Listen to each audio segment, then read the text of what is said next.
নমস্কাৰ, এটা নতুন ভিডিঅ'ৰ সৈতে পুনৰ আপোনালোকক মোৰ চেনেললৈ স্বাগতম জনাইছো। আজিৰ এই ভিডিঅ'টোৰ যি উদ্দেশ্য সেইটো আপোনালোকে থাম্বনেইলত দেখিছে যে এতিয়া পৰীক্ষালৈ যি এমাহ আছে, এমাহ 10 দিনমান আছে, বাট মই এমাহ বুলিয়ে ধৰিছো। গতিকে এই এমাহত আমি কি ধৰণে আগবাঢ়িম বা লাষ্ট এমাহত আমি কৰণীয় কি কি থাকে বা মই কেনেকৈ কৰিছিলো সেই কথাখিনি আপোনালোকৰ লগত আলোচনা কৰিম। এমাহৰ ষ্ট্ৰেটেজিটো কেনেকুৱা হ'ব লাগে সেই ক্ষেত্ৰত মোৰ যি অভিজ্ঞতা সেই অভিজ্ঞতাটো মই আপোনালোকক শ্বেয়াৰ কৰিম। কিন্তু কথা হ'ল যে আপোনালোকে যি ধৰণে পঢ়ি আছে, যদি মোৰ কথাখিনি আপোনালোকৰ প্ৰস্তুতিৰ লগত যদি খাপ খায় বা গুৰুত্বপূৰ্ণ বুলি ভাবে, তেন্তেহে আপোনালোকে মই যিখিনি কথা কৈছো সেইখিনি ফ'ল' কৰিব। আদাৰৱাইজ আপোনালোকে যি ধৰণে প্ৰস্তুতি চলাই আছে নিশ্চয় ঠিকেই আছে, কাৰণ আপুনি কি ধৰণে কৰি আছে বা আপুনি কি এটা প্লেনত গৈ আছে সেইটো আপুনি প্ৰপাৰলি জানিব। কাৰণ মই কোৱা কথাখিনি আপোনাৰ যি প্ৰিপাৰেশ্যন প্লেন তাৰ লগত নিমিলিবও পাৰে, গতিকে কোনো কথা নাই। যদি ভাবে যে মোৰ কথাখিনিৰ পৰা দুই এটা পইণ্ট যদি আপোনাৰ ভাল লাগে বা কৰি চালে আপোনাৰ ভাল হ'ব বুলি ভাবে, তেন্তে আপুনি মোৰ এই প্লেনটো গ্ৰহণ কৰিব পাৰে। এতিয়া কথা হ'ল যে যি আমাৰ লাষ্ট এমাহ আছে, এই এমাহত আমি কোনখিনি কথাৰ ওপৰত গুৰুত্ব আৰোপ কৰিম। বিশেষকৈ এইকেইদিনত মই বিভিন্ন ছাত্ৰ ছাত্ৰীৰ লগত ফোনযোগে কথা পাতিছিলো, কাৰণ তেওঁলোকেও মোক যোগাযোগ কৰিছিলে আৰু কেইবাজনো ছাত্ৰই বা ছাত্ৰীয়ে মোক কৈছে যে তেওঁলোকে এটা সমস্যা ফেচ কৰি আছে। সেই সমস্যাটো হ'ল যে ধৰি ললো কিবা এটা টপিক পঢ়ি আছে, এক্সাম্পল লেণ্ড ৰিফৰ্মছৰ বিষয়ে পঢ়ি আছে। গতিকে লেণ্ড ৰিফৰ্মছটো গুৰুত্বপূৰ্ণ বুলি ভাবি তেওঁ পঢ়ি আছে, কিন্তু সেই ঠিক একে সময়তে আকৌ যেতিয়া তেওঁ বেলেগ এটা টপিক মনত পৰে, তাৰ গুৰুত্বতাটো তেওঁৰ মনলৈ আহে। অৰ্থাৎ এনেকুৱা লাগে যেন এইটো টপিক পঢ়ি আছো, আন এটাও গুৰুত্বপূৰ্ণ আছিল, গতিকে সেই টপিকটো মোৰ থাকি গৈছে। এনেকুৱা ধৰণৰ কিছুমান কথা মনলৈ আহে বা কোনখিনি গুৰুত্বপূৰ্ণ হ'ব সেই বিষয়ে অকণমান খেলি মেলি লাগে। গতিকে তেনে ক্ষেত্ৰত মোৰ যি পৰামৰ্শ, মই কি কৰিছিলো সেই বিষয়ে আপোনালোকক জনাম। মই ঠিক যি আঢ়ৈ মাহত প্ৰস্তুতি চলাইছিলো, আগৰ পৰাই কৰি আছিলো, বাট সেই আঢ়ৈ মাহত আমি বহুখিনি কৰো যিখিনি আমাৰ পৰীক্ষাৰ কাৰণে খুবেই গুৰুত্বপূৰ্ণ হয়। গতিকে মোৰো ঠিক লাষ্ট যেতিয়া এমাহ আছিল, সেই এমাহত যথেষ্টখিনি পঢ়িব লগা আছিল, নাই বুলি মই নকওঁ, কাৰণ চিলেবাছটো আমাৰ যথেষ্ট দীঘল হয় আৰু কাৰেণ্ট এফেয়াৰ্ছত আমি বিভিন্ন ধৰণৰ নতুন নতুন টপিক পাই থাকো। যি ধৰণে আজিৰ দিনৰ ভাগত মই এটা টপিক দিছো হাইড্ৰ'কাৰ্বন, বা মই আগৰ ভিডিঅ'ত মই দিছো Assam as a classical language. গতিকে যদি আমি ভালদৰে চাওঁ, দুইটা বিষয়বস্তুৱে আমাৰ কাৰণে গুৰুত্বপূৰ্ণ। অসমৰ পাৰ্চপেক্টিভত যদি চাওঁ, অসমীয়াটো এতিয়া ধ্ৰুপদী ভাষা হিচাপে স্বীকৃতি পোৱাটো আমাৰ পৰীক্ষাৰ পাৰ্পজত যথেষ্ট গুৰুত্বপূৰ্ণ বিষয় হয়। ঠিক তেনেকে হাইড্ৰ'কাৰ্বন যি নৰ্থ ইষ্টত আনটেপড হৈ আছে, তাৰ যি পটেঞ্চিয়েলিটি আছে, সেই কথাটো আমাৰ কাৰণে গুৰুত্বপূৰ্ণ। গতিকে কেতিয়াবা এনেকুৱা হয়, আমি নিউজ পেপাৰখন যদি মেলি লওঁ, এডিটৰিয়েলখিনিও যদি চাওঁ, তাত 3-4টা যেতিয়া টপিক পাওঁ, প্ৰত্যেকটো টপিকেই আমাৰ পৰীক্ষাৰ কাৰণে গুৰুত্বপূৰ্ণ যেন লাগে আৰু গুৰুত্বপূৰ্ণ হয়ও। কিন্তু আমি গোটেইখিনি কেতিয়াও কভাৰ কৰিব নোৱাৰো, কাৰণ যিহেতু এজ এ হিউমেন আমি যি কম সময়ৰ ভিতৰত এই প্ৰিপাৰেশ্যন কৰি আছো, গতিকে আমাৰ কিছুমান লিমিটেশ্যন থাকে।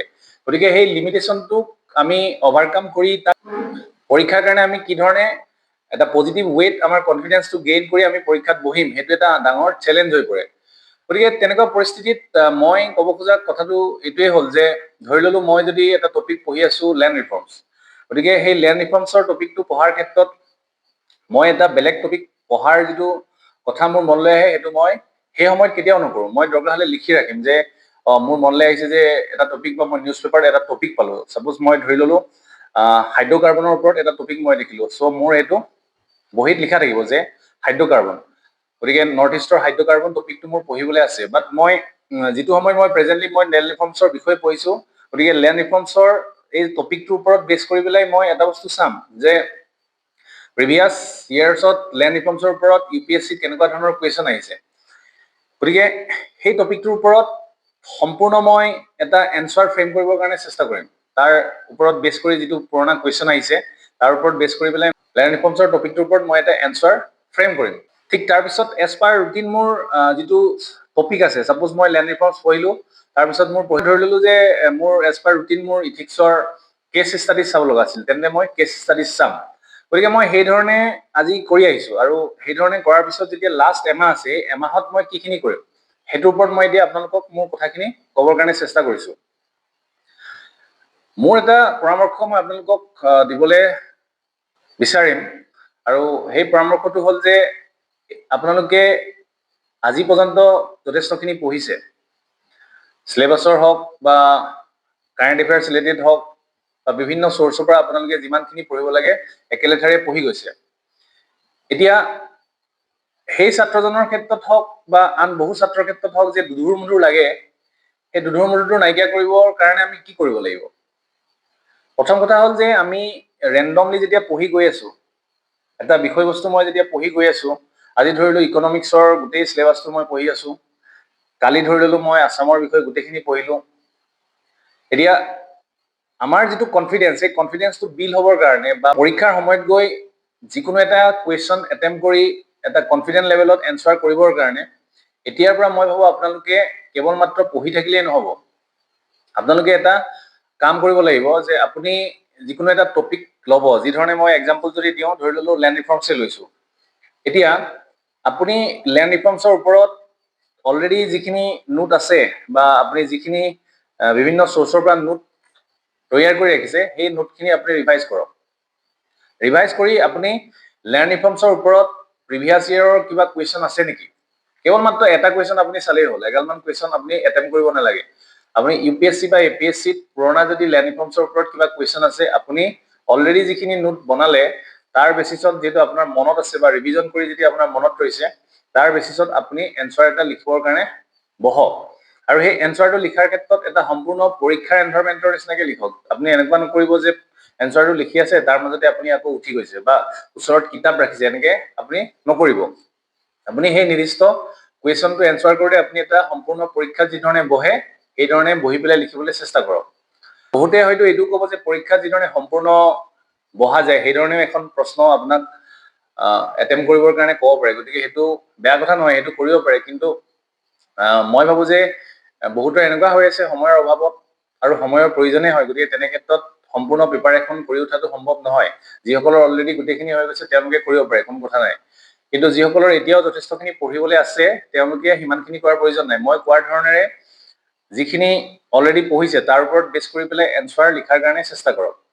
আনহাতে আৰু এটা কাম কৰিব লাগিব, যিখিনি টপিকৰ ওপৰত এতিয়ালৈকে আমি টাচ দিয়া নাই বা আমাৰ পঢ়িবলৈ আছে, সেইখিনি ক্ষেত্ৰত কি কৰিব লাগিব, এই যি লাষ্ট এমাহ আছে, সেই মাহটোত ধৰি ললো ইকনমিক্সৰ মোৰ ধৰি ললো ছাষ্টেইনেবল ডেভেলপমেণ্ট গলছৰ বিষয়ে পঢ়িবলৈ আছে, এটা সাধাৰণ এক্সাম্পল দিছো।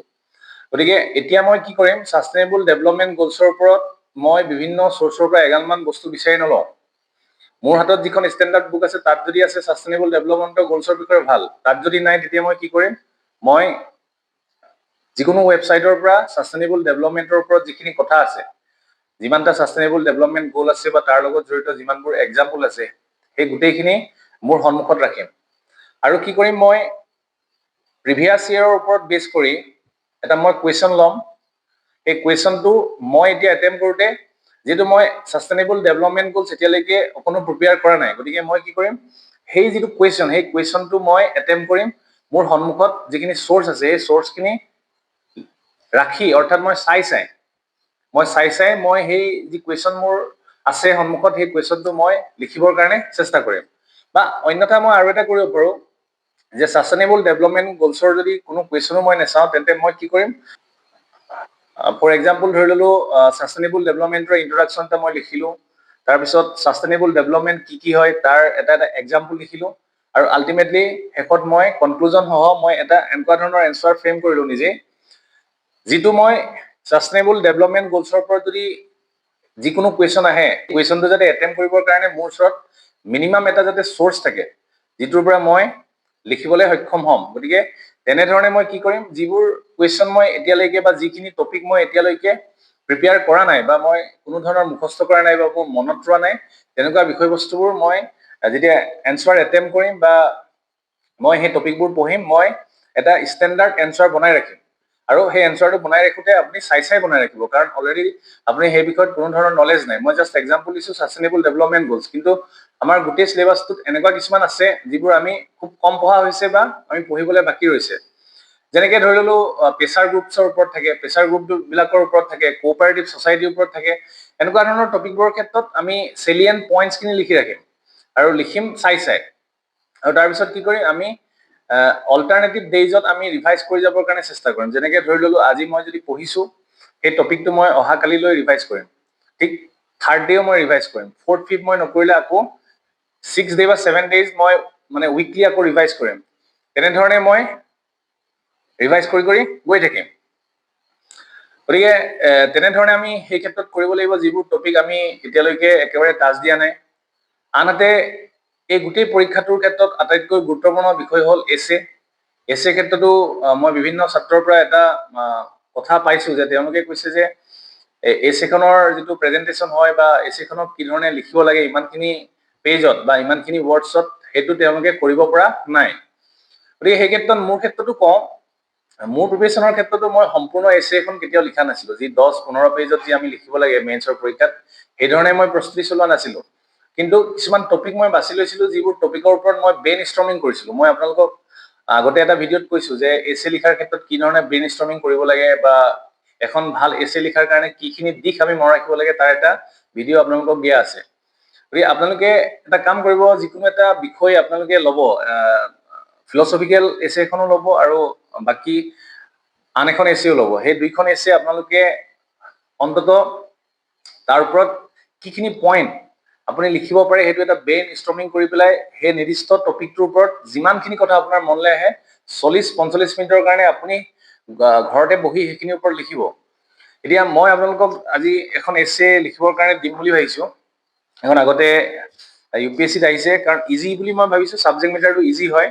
গতিকে আপোনালোকে এই বিষয়বস্তুটোৰ ওপৰত লিখিবলৈ চেষ্টা কৰিবচোন যে education is a means of shaping character and of social change.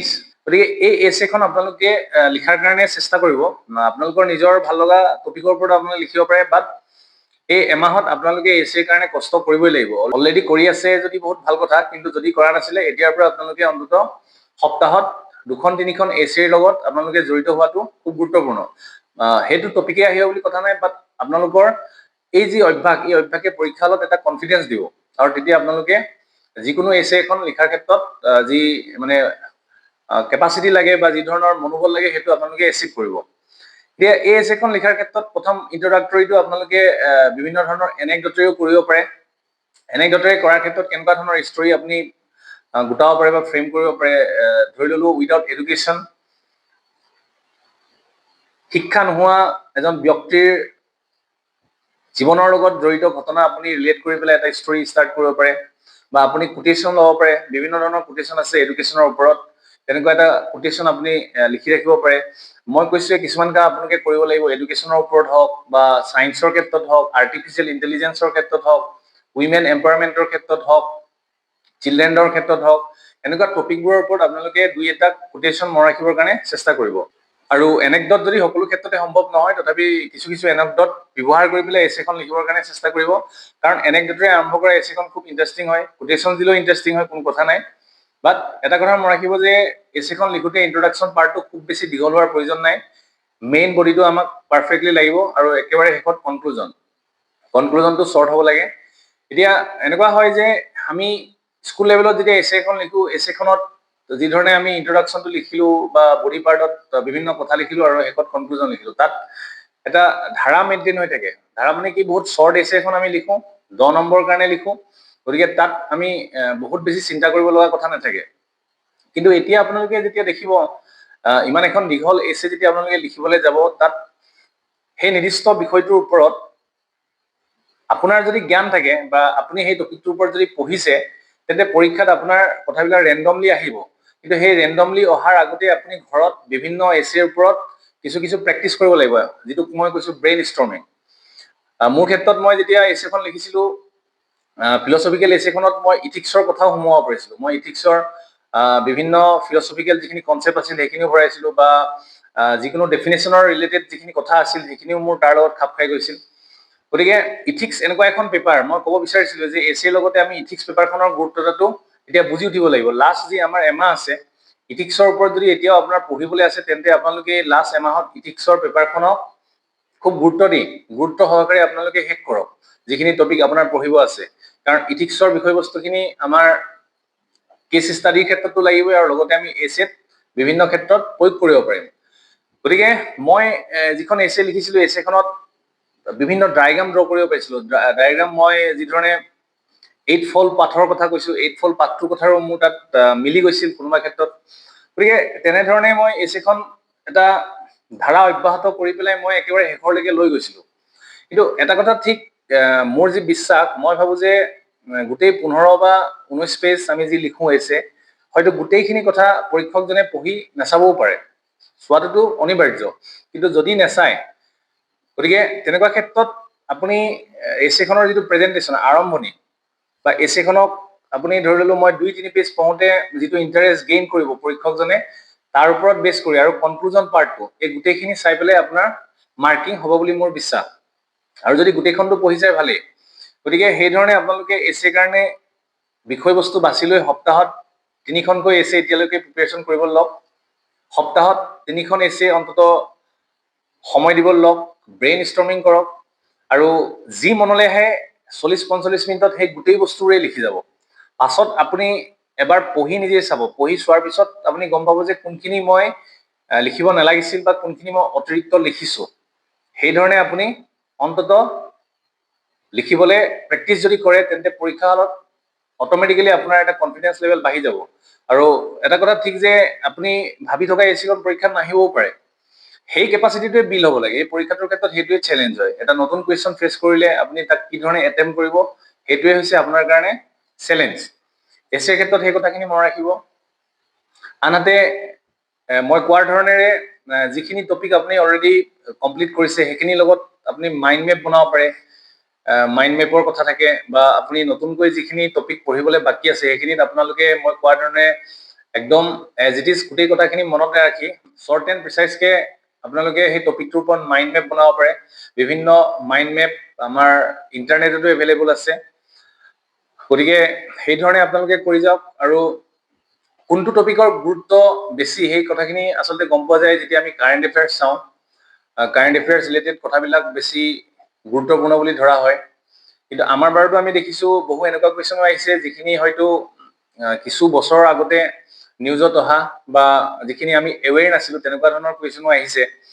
এইটো কোনো ডাঙৰ কথা নহয়, বাট এটা বিশ্বাস আছে যে যিখিনি সচৰাচৰ নিউজত আহি থকা বিষয়, সেই বিষয়খিনিৰ ওপৰতে আহিব। আৰু মই জানো যে সেইখিনি আপোনালোকে অলৰেডি ক'ৰবাত নহয় ক'ৰবাত পঢ়িছে। কেৱল মাত্ৰ আপোনালোকৰ এটাই কথা যে এপ্লিকেবিলিটিটোৰ কথা মই মোৰ বিভিন্ন ষ্টুডেণ্টে যেতিয়া ফোন কৰে মই সেইটো কওঁ। এপ্লিকেশ্যনটো কেনেকুৱা, যেনেকৈ মই আজি হাইড্ৰ'কাৰ্বনৰ ওপৰত যিটো ভিডিঅ' আগবঢ়াইছিলোঁ, এতিয়া হাইড্ৰ'কাৰ্বনৰ ওপৰত ডাইৰেক্ট কুৱেশ্যন আপুনি নাপাবও পাৰে, কিন্তু মই সেই টপিকটো কি কাৰণে দিয়াৰ প্ৰয়োজনীয়তা অনুভৱ কৰিলোঁ যে নৰ্থ ইষ্টত সম্ভাৱনীয়তা থকা বিভিন্ন বস্তু আছে, যেনেকৈ টুৰিজিমৰ সম্ভাৱনা আছে, ভিলেজ টুৰিজিম হওক, ইক' টুৰিজিম হওক, টি টুৰিজিম হওক, এনেকুৱা বিভিন্ন ধৰণৰ, আনকি যিটো কনচাৰ্ট টুৰিজিম সেইবিলাকৰো সম্ভাৱনা আছে। ঠিক যেনেকৈ আজি ক'লে যে হাইড্ৰ'কাৰ্বন বেচিনৰ সম্ভাৱনা আছে। গতিকে ডাইৰেক্টলি হাইড্ৰ'কাৰ্বনৰ কুৱেশ্যন যদিও নাপাওঁ, বাট ধৰি ললো ভাৰতবৰ্ষৰ লগত ৰিলেট কৰি পেলাই ভাৰতবৰ্ষৰ সম্ভাৱনীয়তাৰ ওপৰত যদি কুৱেশ্যন আহে, তেতিয়াও আমি নৰ্থ ইষ্টৰ পইণ্টটো তাত ভৰাম। বা এক্টিছ পলিচিৰ কথা যদি আহে, তেতিয়াও আমি নৰ্থ ইষ্টৰ কথাটো তাত ৰিলেট কৰিব পাৰিম। বা আমাক যদি কুৱেশ্যন আহিলে যে জিঅ' পলিটিকেল ৰিস্ক ৰিডিউচ কৰাৰ ক্ষেত্ৰত ভাৰতবৰ্ষই কেনেকুৱা কেনেকুৱা ষ্টেপ ল'ব পাৰে, তেতিয়া আমি এইটো ক্ষেত্ৰত গুৰুত্ব আৰোপ কৰিম যে আমাৰ ভাৰতবৰ্ষৰ নৰ্থ ইষ্টৰ জেগাটোতে যদি আমি ডমেষ্টিক মাৰ্কেটটো যদি বঢ়াব পাৰোঁ, ইনক্ৰিজ কৰিব পাৰোঁ, হাইড্ৰ'কাৰ্বন বেচিন আনটেপ যি পটেঞ্চিয়েলিটি আছে তাক যদি আনলক কৰি পেলাই আমি ঘৰতে যদি পেট্ৰলিয়াম ভালদৰে প্ৰডাকশ্যন কৰিব পাৰোঁ, বাহিৰৰ পৰা যদি ইম্পৰ্ট নকৰোঁ, ডেফিনেটলি আমাৰ বিভিন্ন ক্ষেত্ৰত পজিটিভ ইম্পেক্ট আহিব। ফৰেন ৰিজাৰ্ভ এক্সচেঞ্জটো আমাৰ ছেভ হৈ থাকিব, জিঅ' পলিটিকেল ৰিস্কটো কমিব, এমপ্লয়মেণ্ট জেনেৰেশ্যন হ'ব, জব ক্ৰিয়েশ্যন বাঢ়িব। এই ধৰণে যেতিয়া কথাবোৰ আপুনি ৰিলেট কৰিব, কিন্তু প্ৰব্লেমটো ক'ত আহি যায়, প্ৰব্লেমটো তেতিয়া আহে ছাত্ৰ ছাত্ৰীবিলাকে কি কাৰণে এটা টপিক আনটো টপিকত এপ্লাই কৰিব নোৱাৰে, কেৱল মাত্ৰ একে গতিত একেৰাহে পঢ়ি আছে। গতিকে যিটো চিন্তা কৰাৰ যিটো শক্তি, সেই শক্তিটো কমি যায়। গতিকে আপোনালোকে এতিয়াৰ পৰা অন্তত, যদি অনেষ্টলি মই কৈছোঁ যোনে এতিয়ালৈকে কোনো ধৰণৰ এনচাৰ প্ৰেক্টিচ কৰা নাই, তেন্তে এই লাষ্ট এমাহত আপোনালোকে প্ৰেক্টিচ কৰিবলৈ লওক। দিনে 2টাকৈ কুৱেশ্যন মিনিমাম এই কাৰণে কৈছোঁ, এটা কুৱেশ্যন হ'ব চিনাকি আৰু এটা হৈছে অচিনাকি। আৰু সেই অচিনাকি কুৱেশ্যনটো এটেম্প কৰিব যাওঁতে তাৰ তথ্যবোৰ আপুনি ক'ৰ পৰা দিব, ডেফিনেটলি আপুনি নোৱাৰে। গতিকে সেই যিটো অচিনাকি টপিক লগে লগে আপুনি ইণ্টাৰনেটত চাৰ্চ কৰিব, আৰু চাৰ্চ কৰি সেই নিৰ্দিষ্ট কুৱেশ্যনটোৰ ওপৰত কি ধৰণে চাই আপুনি এনচাৰ ফ্ৰেম কৰিব পাৰে, সেইটো কৰিলেও আপোনাৰ তাৰ ওপৰত 50-60% তেতিয়াই মনত ৰৈ যাব। গতিকে সেই ধৰণে আপোনালোকে কৰিবলৈ চেষ্টা কৰিব লাগিব আৰু তেতিয়া দেখিব যে কিবা এটা টপিক যদি আপুনি পঢ়িছে সেই টপিকটো গৈ আপোনাৰ বেলেগ এটা এনচাৰ লিখাৰ যিটো কেপাচিটি সেই কেপাচিটিটো বিল হ'ব ইভেন মই কৈছো যে যেতিয়া মই এছেখন লিখিছিলো এছেটো বিষয়বস্তুখিনি মই যেতিয়া পৰীক্ষা হলৰ পৰা ওলাই আহিছো তেতিয়া মই ভাবিছো যে মই কেনেকৈ লিখিব পাৰিলো কাৰণ এনেকুৱা হৈ যায় যে সেই নিৰ্দিষ্ট টপিকটোৰ ওপৰত বহুখিনি কথা আমি বিবেচনা কৰিব লগা হয় যেতিয়া আমি 19টা বা 18টা পেজ লিখিবৰ কাৰণে চেষ্টা কৰোঁ মোৰ ক্ষেত্ৰতো মই 19টা পেজে কভাৰ কৰিছিলো কাৰণ মই ভাবিছিলো যে গোটেইখিনিয়ে লিখিব লাগিব কিন্তু মই আপোনালোকক এতিয়া কৈছো যে আপুনি 19 পেজ লিখিব লাগিব বুলি কথা নাই এটা মিনিমাম ৱেইট আপুনি 16-17 পেজ লিখিলেও কথা নাই গতিকে তেনেকে আপোনালোকে প্ৰেক্টিচ কৰক এপ্লিকেশ্যনটো বঢ়াবলৈ এতিয়া চেষ্টা কৰক এটা টপিক যেতিয়া আন এটা টপিকৰ লগত ৰিলেট থাকে সেই টপিকবোৰ আপোনালোকে বুজি উঠিব চেষ্টা কৰক নেক্সট আৰু এটা কথা হ'ল যে কিছুমান বস্তু এনেকে ফ্ৰেম কৰিব যিখিনি আপুনি 2-3টা এনচাৰৰ ইন্ট্ৰডাকশ্যন হিচাপে যদি আপুনি লিখিব পাৰে বা ৱে ফৰৱাৰ্ড কিছুমান এনেকুৱাকে আপুনি ৰাখক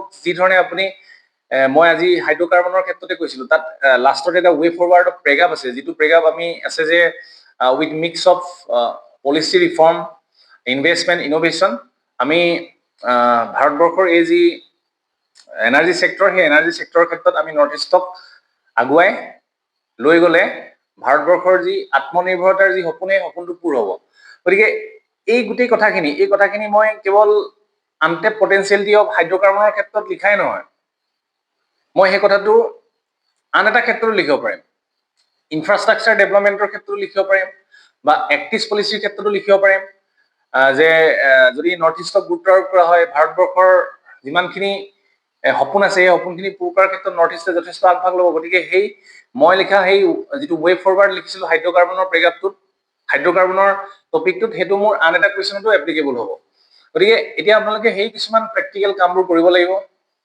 আৰু যথেষ্ট সময় এমাহৰ যথেষ্ট সময় হয় কম সময় নহয় আপোনালোকে এই কথাটো মনত ৰাখিব বৰ বেছি এনেকুৱা ভাবিব নালাগে খৰধৰ কৰিব নালাগে যিকোনো এটা কাম কৰি থাকোঁতে এতিয়াও ধৈৰ্য সহকাৰে আপোনালোকে প্ৰপাৰ ৰুটিন এখন মেইনটেইন কৰি অকণমান ৰুটিনখনত চেঞ্জেছ কিছুমান আনি আপোনালোকে প্ৰস্তুতিটো চলাই যাওক আৰু এটা কথা মই ক'ম এতিয়া আপোনালোকে আৰু এটা কাম কৰিব পাৰে দৈনন্দিন আপোনালোকে যিখন ৰুটিন ৰাখিছে একেৰাহে পঢ়িয়ে আছে ধৰি ল'লো কিন্তু কিছুমান সময়ত আপোনাৰ এনেকুৱা হয় খুব অৱস অনুভৱ হয় ধৰি ল'লো তেনেকুৱা 2 ঘণ্টা বা আঢ়ৈ ঘণ্টা আপোনালোকে বিভিন্ন চেনেলৰ আপুনি বিভিন্ন চেনেল নহয় 2-এটা সিলেক্টিভ চেনেলৰ আপোনালোকে নিউজ পেপাৰ এনালাইচিছ বা বিভিন্ন টপিক চাব পাৰে যিখিনি টপিকত ডিপলি সোমাই যাব নালাগে বাট এটা আপুনি আইডিয়া মনত ৰাখিব যে এই টপিকটো যদি পঢ়া হোৱা নাই তেন্তে তাক আপুনি নোট ডাউন কৰিব যে এইটো কিজানি আছে এইটো প্ৰেজেন্ট কনটেক্সটত হয় যি ধৰণে ধৰি ল'লো মোৰ চেনেলতে আপুনি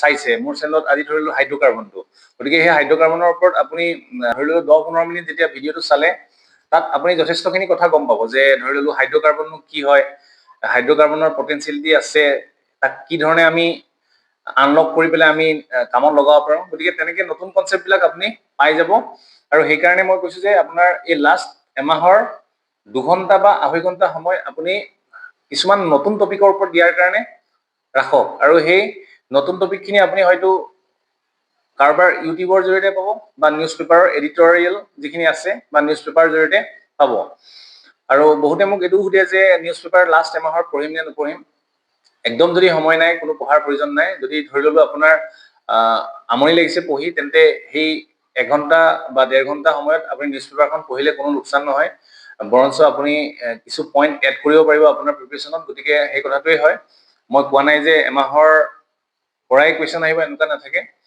গতিকে আপোনালোকে এই কথাখিনি মনত ৰাখিব মই আজিৰ ভিডিঅ'টো এইকাৰণে প্ৰস্তুত কৰিলোঁ কেইবাজনো ছাত্ৰ ছাত্ৰীয়ে মোলৈ ফোন কৰিছে গতিকে যিখিনি কথা তেওঁলোকৰ লগত আলোচনা কৰিলোঁ সেই কথাখিনিকে আপোনালোকৰ লগত ব্যক্ত কৰিছোঁ আপোনালোকে এতিয়া মাত্ৰ এটা কথা মনত ৰাখিব এতিয়া আগতে যিখিনি পঢ়িছিলে বা লাষ্ট এমাহত আপোনালোকৰ যিটো কনফিডেন্স আছিলে এতিয়া তাতকৈ কনফিডেন্সটো বঢ়াটোহে প্ৰয়োজনীয় দুধুৰ মুধুৰ বা খেলি মেলি লাগি আপোনালোকৰ কনফিডেন্স লেভেলটো যাতে ল' নহয় তাৰ কাৰণে মই ভিডিঅ'টো আগবঢ়ালোঁ যিখিনি কথা মোৰ মনলৈ আহিলে সেইখিনি ক'লোঁ আৰু আগন্তুক দিনতো যদি মোৰ এনেকুৱা ধৰণৰ কথা মনলৈ আহে মই ভিডিঅ'ৰ জৰিয়তে আপোনালোকক ক'বৰ কাৰণে চেষ্টা কৰিম ভিডিঅ'টোৰ তলত আপোনালোকে এতিয়াও যদি কিবা সুধিব লগা আছে আপোনালোকে নিশ্চয় সুধিব পাৰিব মই মোৰ ভিডিঅ'ৰ জৰিয়তে বা আপোনালোকক কণ্টেক্ট কৰি হ'লেও বা মেছেজৰ জৰিয়তে হ'লেও আপোনালোকৰ সমস্যা সমাধানৰ কাৰণে মই চেষ্টা কৰিম শেষত আকৌ এবাৰ কওঁ GS পেপাৰ যিখিনি আছে সেইখিনি অভাৰঅল পাৰফৰ্মেঞ্চ